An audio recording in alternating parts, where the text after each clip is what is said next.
Welcome to teams kitchen secrets. ഇന്ന് നമുക്ക് നല്ലൊരു നെയ്മീൻ കറി ഉണ്ടാക്കാവേ. അത് ചെറിയ പീസായിട്ട് കറി പീസായിട്ട് കട്ട് ചെയ്തിട്ട് നന്നായിട്ട് വാഷ് ചെയ്ത് വെച്ചേക്കുന്നതാണ്. പിന്നെ അതിലേക്ക് നമുക്കൊരു 10-12 വെളുത്തുള്ളി ഉണ്ട്. ഇത് ചെറിയ പീസായിട്ട് അരിഞ്ഞിട്ടുണ്ട്. നല്ലൊരു പീസ് ഇഞ്ചി ഇതുപോലെ കനം കുറഞ്ഞ് നീളത്തിലരിയണേ. പിന്നെ ഒരു 4 പച്ചമുളക്, ഇത് നല്ല എരിവുള്ള പച്ചമുളകാണ്. ഒരു ടൊമാറ്റോ. ചിലർക്ക് ഫിഷ് കറിക്ക് അത് ടൊമാറ്റോ ഇടുന്ന ഇഷ്ടമല്ല, അങ്ങനെയുള്ളവർ ഇടണ്ട കേട്ടോ. എനിക്ക് ഇതിൻ്റെ ടേസ്റ്റ് ഇഷ്ടമാണ്, അതുകൊണ്ട് ഞാൻ ഇടുന്നതാണ് കേട്ടോ. പിന്നെ നമുക്ക് ഒരു 3 ടേബിൾ സ്പൂൺ കാശ്മീരി ചില്ലി പൗഡറുണ്ട്, 1 ടേബിൾ സ്പൂൺ ചില്ലി പൗഡറുണ്ട്, 1/2 ടീസ്പൂൺ മഞ്ഞൾപ്പൊടി ഇട്ടിട്ടുണ്ട്. പിന്നെ നമുക്ക് ഒരു സ്വല്പം കായപ്പൊടി, ഒരു 1/4 ടീസ്പൂണേ ആകാവുള്ളൂ. ഒരുപാടാകരുത് കേട്ടോ, സ്വല്പം, ഒരു നുള്ള്. ഒരുപാടാകരുത്, ഒരുപാടായുണ്ടല്ലോ വേറൊരു കയ്പ്പ് രുചി വരും. ഇത് ഞാൻ നന്നായിട്ട് കുറച്ച് വെള്ളം ഒഴിച്ചൊന്ന് കുതിർത്ത് വെച്ചേക്കുക. അപ്പം നമ്മൾ വഴറ്റി എടുക്കാൻ എളുപ്പമായി. ഈ പൊടി അങ്ങോട്ട് ഓയിലിനകത്തോട്ട് ഇടുമ്പോൾ പെട്ടെന്ന് അത് കരിഞ്ഞു പോകും. കുറച്ച് വെള്ളം ഒഴിച്ചിട്ട് ഇതുപോലെ നാക്കി വെക്കാമെങ്കിൽ നന്നായിട്ട് വഴറ്റി അതിൻ്റെ ആ ഒരു പച്ചമണമൊക്കെ മാറി കിട്ടുവേ. പിന്നെ നമുക്ക് പുളി, നമ്മുടെ കുടംപുളി ഇല്ലേ, കുടംപുളി ഞാൻ ഇതൊരു 4 പീസ്. പുളിയൊക്കെ ഓരോരുത്തരുടെ ഇഷ്ടത്തിനനുസരിച്ച് എടുത്തോണേ. അതായത് ഞാൻ കുറച്ച് വെള്ളം ഒഴിച്ച് ഒരു സ്വല്പം ഉപ്പും കൂടി ഇട്ടിട്ട് നന്നായിട്ട് തിളപ്പിച്ച് വെക്കും. അപ്പോൾ ഉണ്ടല്ലോ, അപ്പോൾ പെട്ടെന്ന് നമ്മുടെ മീനകത്ത് ആ പുളി പിടിക്കും. ചില സമയം നമ്മൾ കറിയൊക്കെ വെച്ച് കഴിഞ്ഞാൽ ആ മീനിലേക്ക് പിടിച്ചു വരാൻ ഒരു ദിവസം എടുക്കും. എപ്പോഴും നമ്മൾ ഇന്ന് കറി വെച്ചിട്ട് നാളെ എടുക്കുന്നതാണ് എൻ്റെ ടേസ്റ്റ് കേട്ടോ. അപ്പോൾ നമുക്ക് പെട്ടെന്ന് എടുക്കണമെന്നുണ്ടെങ്കിൽ നമുക്ക് ഇതുപോലെ ചെയ്താൽ മതിയേ.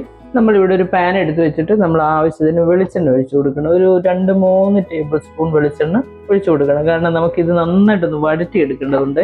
വെളിച്ചെണ്ണ നന്നായിട്ടൊന്ന് ചൂടാകണം. ചൂടായി കഴിയുമ്പോൾ നമുക്ക് കുറച്ച് ഉലുവ ഇതിനകത്ത് ചേർത്ത് കൊടുക്കണേ. ഒരു 1/4 ടീസ്പൂൺ ഉലുവ. ഈ ഉലുവ ഇതിനകത്തോട്ട് എണ്ണ ചൂടായി കഴിയുമ്പോൾ ഒന്ന് ഇട്ട് കൊടുക്കണേ. കായത്തിൻ്റെ കാര്യം പറഞ്ഞ പോലെ ഉലുവയും ഒരുപാട് കൂടരുത്, എന്നാൽ അതിൻ്റെ ആ ഒരു ടേസ്റ്റ് വരികയും വേണേ.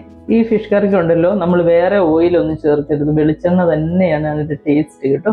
അപ്പോൾ വെളിച്ചെണ്ണ തന്നെ നിങ്ങൾ ഉപയോഗിക്കണേ. ഇതിലേക്ക് നമുക്ക് വെളുത്തുള്ളി, ഇഞ്ചി, പച്ചമുളക് ഇതിട്ട് നന്നായിട്ടൊന്ന് വഴറ്റിയെടുക്കണേ.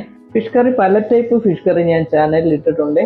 ഓരോ സ്ഥലത്തെയും ഫിഷ് കറി വ്യത്യസ്തമായിട്ടുള്ള രുചികളിലായിരിക്കും. കാരണം അതിൻ്റെ ആ ഇൻഗ്രീഡിയൻസ് ഒക്കെ ഉണ്ടല്ലോ വേറെ വേറെ ആയിരിക്കും. അപ്പോൾ അതിൻ്റെ ആ ഒരു ടേസ്റ്റ് മാറി മാറി കിട്ടും. അപ്പോൾ പല ടൈപ്പ് ഫിഷ് കറി ആണേലും നിങ്ങൾ ട്രൈ ചെയ്യണേ. ഒരേപോലത്തെ നമ്മൾ കഴിക്കുമ്പോൾ നമുക്ക് ഫുഡ് കഴിക്കാൻ ഒരു മടി വരത്തില്ലേ. അതിനായിട്ടാണ് ഓരോ സ്ഥലങ്ങളിലെയും രുചികൾ നമ്മൾ അറിഞ്ഞിരിക്കണേ.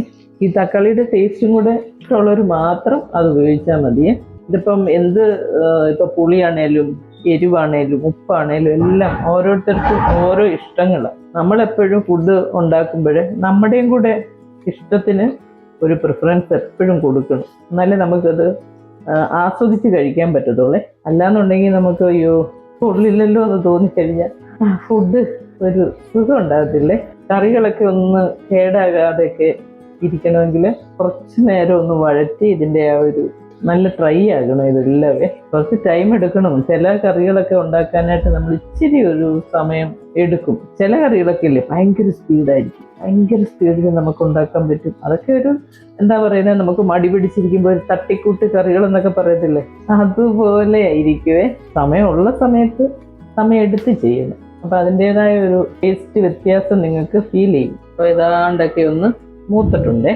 ആ വെളുത്തുള്ളിയും ഇഞ്ചിയും പച്ചമുളകും എല്ലാം കിടന്നൊന്ന് നന്നായിട്ടൊന്ന് വഴന്ന് കിട്ടിയിട്ടുണ്ട്. ഇനി നമുക്ക് ഇതിനകത്തോട്ട് അരപ്പ് ചേർത്ത് കൊടുക്കണം. അരപ്പിപ്പം ആ വെള്ളമൊക്കെ ഒഴിച്ച് ആ മുളക് നന്നായിട്ട് കുതിർന്ന് സെറ്റായിട്ടിരിക്കുക. ഇനി നമുക്കിതിലേക്ക് അരപ്പിട്ട് കൊടുക്കാം. അരപ്പ് ഈ പൊടികളിട്ട് കഴിയുമ്പോഴുണ്ടല്ലോ സിമ്മിലാക്കിക്കോണേ. സിമ്മിലാക്കിയിട്ട് ഇതിൻ്റെ ആ ഒരു റോ ടേസ്റ്റ് ഒന്നും മാറണേ. അല്ലെങ്കിൽ ആ മുളകിൻ്റെ ആ ഒരു കുത്തലുണ്ടല്ലോ, ഒരു 2-3 മിനിറ്റ് എടുത്ത് ഇത് ഇങ്ങനെ വഴറ്റണേ. നമ്മുടെ ഈ അരപ്പ് ഇവിടെ ഒരു 3-4 മിനിറ്റ് ഞാൻ സിമ്മിലിട്ട് നന്നായിട്ട് ഇത് വഴറ്റി എടുത്തിട്ടുണ്ട്. ഇനി ഇത് ഞാനൊരു ടൊമാറ്റോ ഒന്ന് ചെറുതായിട്ട് അരിഞ്ഞ്, ഇപ്പം ചെറുതായിട്ട് അരിഞ്ഞ് ചേർക്കാം. അല്ലാന്നുണ്ടെങ്കിൽ നമ്മൾ മിക്സിയുടെ ചെറിയ ജാറിൽ ഒന്ന് അരച്ചിട്ട് ചേർത്താലും അടിപൊളിയാണ് കേട്ടോ. അപ്പോൾ പിന്നെ ഈ ഒരു പീസായിട്ടുള്ള അങ്ങനെ കാണത്തില്ല. ഞാനിപ്പോൾ ഇവിടെ ഇങ്ങനെ അങ്ങ് ചെറുതായിട്ട് അരിഞ്ഞിട്ട് അതും കൂടി ഇട്ട് നന്നായിട്ടൊന്ന് വഴറ്റിയേക്കാമെന്ന് വിചാരിച്ച്. ഈ ടൊമാറ്റോ ഇട്ട് കഴിഞ്ഞാൽ നമുക്ക് ഫ്ലെയിം കൂട്ടി വെക്കാം. ഇനി ഒരു 3-4 മിനിറ്റ് ഞാൻ ഇതും ഇങ്ങനെ ഇട്ടൊന്ന് വഴറ്റും. ആ കൂട്ടത്തിൽ എന്ത് ചെയ്യുമെന്നറിയോ, ഞാൻ ഈ പുളി ഇവിടെ തിളപ്പിച്ച് വെച്ചേക്കുന്നില്ലേ, അതിനകത്ത് നിന്ന് പുളി മാത്രം എടുത്ത് ഞാൻ ഇതിനകത്തോട്ട് ഇട്ടേക്കുവേ. വെള്ളം എടുക്കരുത് ഇപ്പോഴേ.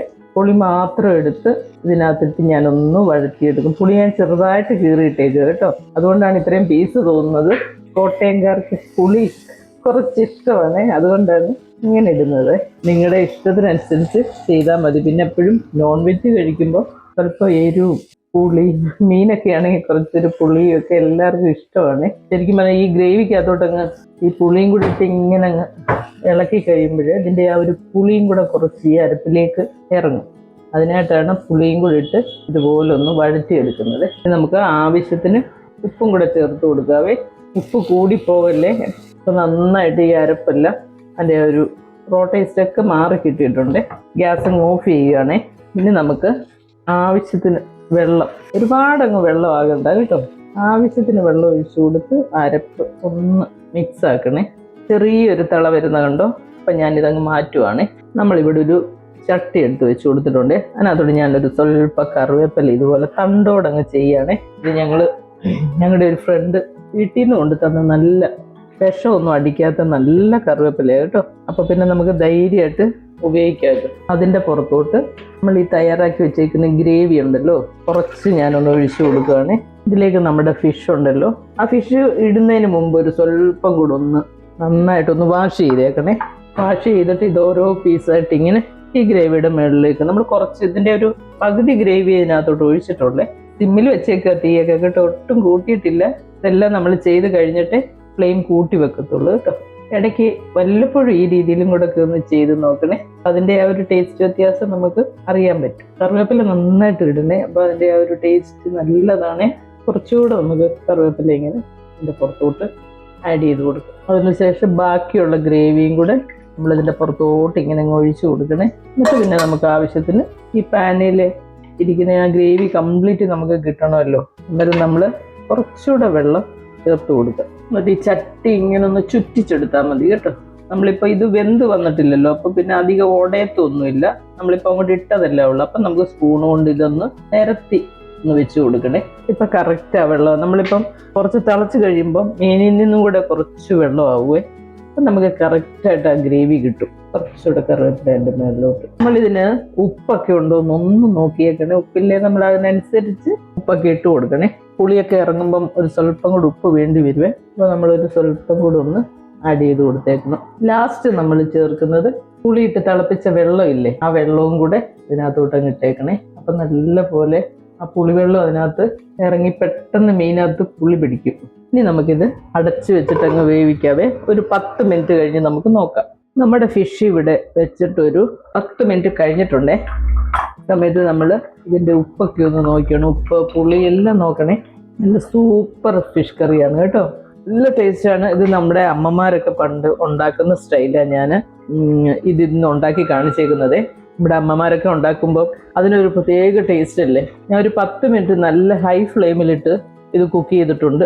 ഇനി ഒരു 3-4 മിനിറ്റ് ഞാൻ ഇത് സിമ്മിലേക്ക് ഇട്ടേക്കും. നമ്മളിപ്പോൾ ഈ കറി ഇവിടെ ഒരു 5 മിനിറ്റ് ആയിട്ടുണ്ട് സിമ്മി വെച്ചിട്ട്.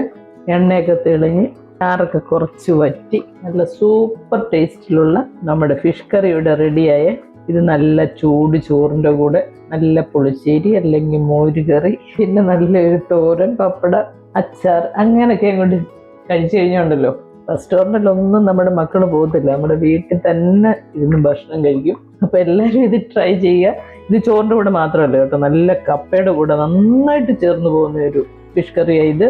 പിന്നെ പുട്ടിൻ്റെ കൂടെ ചിലർക്ക് ഭയങ്കര ഇഷ്ടമാണ്, പുട്ടും മീൻ കറി. ചപ്പാത്തിയുടെ കൂടെ ഇഷ്ടമാണ്. അപ്പോൾ അങ്ങനെ നമ്മുടെ ഇഷ്ടം എങ്ങനെയാണെന്ന് വെച്ചാൽ അതിനനുസരിച്ച് ഉണ്ടാക്കി കഴിക്കുക. ഇതൊക്കെ ഉണ്ടാക്കി നോക്കി ഇഷ്ടപ്പെടുകയാണെങ്കിൽ അഭിപ്രായങ്ങളൊക്കെ ഒന്ന് പറഞ്ഞാൽ ഭയങ്കര സന്തോഷമായിരിക്കും. എൻ്റെ ചാനൽ ഇഷ്ടമാവുകയാണെങ്കിൽ ലൈക്ക് ചെയ്യാനും ഷെയർ ചെയ്യാനും സബ്സ്ക്രൈബ് ചെയ്യാനും മറക്കരുത്. Thank you.